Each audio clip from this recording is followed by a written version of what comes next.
వయనాడ్ జిల్లాలో కొండచర్యలు విరిగిపడిన ప్రాంతంలో ప్రధాని నరేంద్ర మోదీ శనివారం పర్యటించారు. ప్రధాని మోదీ వెంట కేరళ సీఎం పినరయి విజయన్, కేంద్ర మంత్రి సురేష్ గోపి ఉన్నారు. పునరావాస కేంద్రంలో తలదాచుకున్న బాధితులను పరామర్శించారు.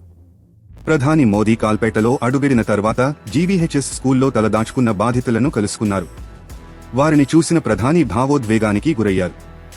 ఈ ఘటనలో ఎంతమంది పిల్లలు చనిపోయారని ఉద్వేగపూరిత గొంతుతో అడిగారు. కొండచర్యలు విరిగిపడిన ఘటనలో ఈ స్కూల్ భవనం కూడా కూలిపోయింది. దెబ్బతిన్న పాఠశాల భవంతిని, అక్కడున్న వారిని చూసి చలించిపోయారు. బాధితుల పునరావాసం గురించి అడిగి తెలుసుకున్నారు.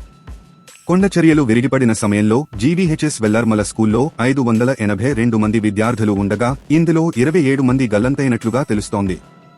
ఈ పాఠశాలలో ప్రధాని మోదీ 15 నిమిషాల పాటు ఉన్నారు. కొత్త పాఠశాల భవన నిర్మాణానికి సంబంధించిన ప్రణాళికలను అడిగి తెలుసుకున్నారు. ప్రధాని మోదీ భారత సైన్యం నిర్మించిన 190 అడుగుల బెయిలీ వంతెనను సందర్శించారు. ఈ వంతెన గుండా నడిచి రక్షణ అధికారులతో మాట్లాడారు.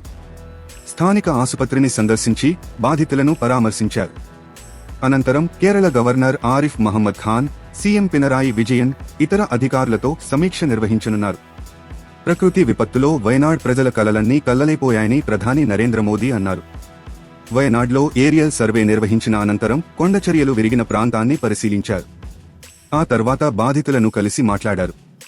అనంతరం ప్రధాని మాట్లాడుతూ వయనాడ్ విలయంలో చిక్కుకున్న వారికి మనమంతా అండగా నిలవాల్సి ఉందని పిలుపునిచ్చారు. ఈ విపత్తుతో వందలాది కుటుంబాలు సర్వస్వాన్ని కోల్పోయాయని ఆవేదన వ్యక్తం చేశారు. రిలీఫ్ క్యాంపులో బాధితులను కలిసినట్లు చెప్పారు.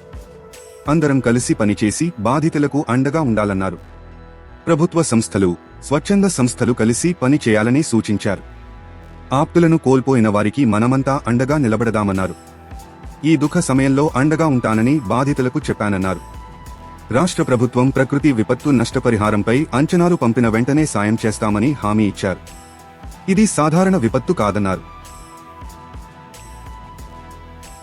తాజా సమాచారం కోసం లైక్ చేయండి, సబ్స్క్రైబ్ చేయండి. నోటిఫికేషన్ల కోసం గంట సింబల్ ఆన్ చేసి పెట్టండి.